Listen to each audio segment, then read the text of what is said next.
ঢাকাই সিনেমার আলোচিত নায়িকা মাহিয়া মাহি নিজেকে ছাগল দাবি করেছেন। সম্প্রতি সামাজিক যোগাযোগ মাধ্যমে দেয়া এক স্ট্যাটাসে নিজের সম্পর্কে এমন মন্তব্যই করেছেন অভিনেত্রী।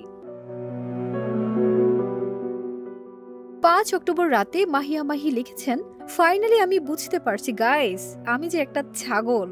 মাহি আরও বলেন, এবার আমি মানুষ হব ইনশাআল্লাহ। নিজের উপলব্ধির কথা জানিয়ে এরপর নিজেকে শুধরে নেয়ার আশাবাদ ব্যক্ত করেছেন নায়িকা। তার এমন স্ট্যাটাসের কারণ খুঁজছেন ভক্তরা। অনেকেই মজার মজার মন্তব্যও করেছেন তার এই পোস্টে। তবে তার মধ্যে অভিনেত্রী জাহারা মিতু মাহির পোস্টে মন্তব্যের ঘরে লিখেছেন, অবশেষে মাহি বুঝলো যে সে একটা ছাগল। পরবর্তী শিরোনাম, জবাবে মাহি লিখলেন লোল। এর আগে মাহিকে নাচের তালে ফটোশুটে দেখা গেছে, যেখানে অভিনেত্রীর পরনে কালো খয়েরি রঙের শাড়ি, মাথার চুলগুলো আলগা করে ছেড়ে দেয়া, চোখে কাজল, মুখে হাসি, ব্যাকগ্রাউন্ড বাজছে হিন্দি গান।